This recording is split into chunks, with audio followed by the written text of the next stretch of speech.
We will take the last question from Muhammad Munirul Alam Joy from Bangladesh. He says, can you explain the hadith regarding 73 sects in the Muslim ummah, out of which only one sect will go to Jannah?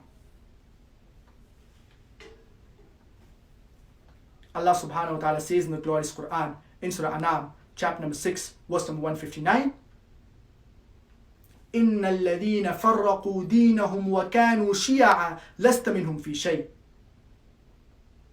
Those people who have divided the religion and have made it into sects, O Prophet, you have nothing to do with them. Allah subhanahu wa ta'ala clearly says in Surah An'am, chapter number 6, verse number 159, that making sects is prohibited in Islam. And Allah subhanahu wa ta'ala says in the glorious Quran, in Surah Al Imran, chapter number 3, verse number 103, وَاعْتَصِمُوا بِحَبْلِ اللَّهِ جَمِيعًا وَلَا تَفَرَّقُوا.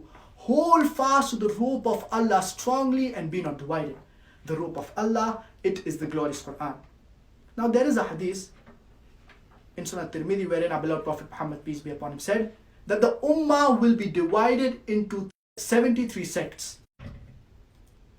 All of them, they will be in hellfire except for one. And the one that will not be in hellfire will be the one that follows the path of our beloved Prophet Muhammad, peace be upon him. The Prophet, peace be upon him, he said that the ummah, it will be divided into 73 sects.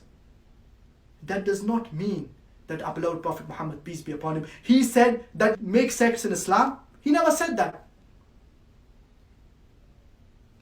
We Muslims, we need to follow the Quran and the Sunnah.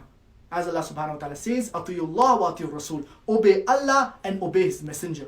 We need to follow the teachings of our beloved Prophet Muhammad, peace be upon him. If we stick to the glorious Quran and to the teachings of our beloved Prophet Muhammad, peace be upon him, we will never go astray. So we should abstain from making sects in Islam. The Muslim ummah should be united on the Quran and the Sunnah. It is a requirement that we Muslims, we are united. Many Muslims, they fight on small and petty issues. But we should be united on the glorious Quran and on the teachings of our beloved Prophet Muhammad, peace be upon him.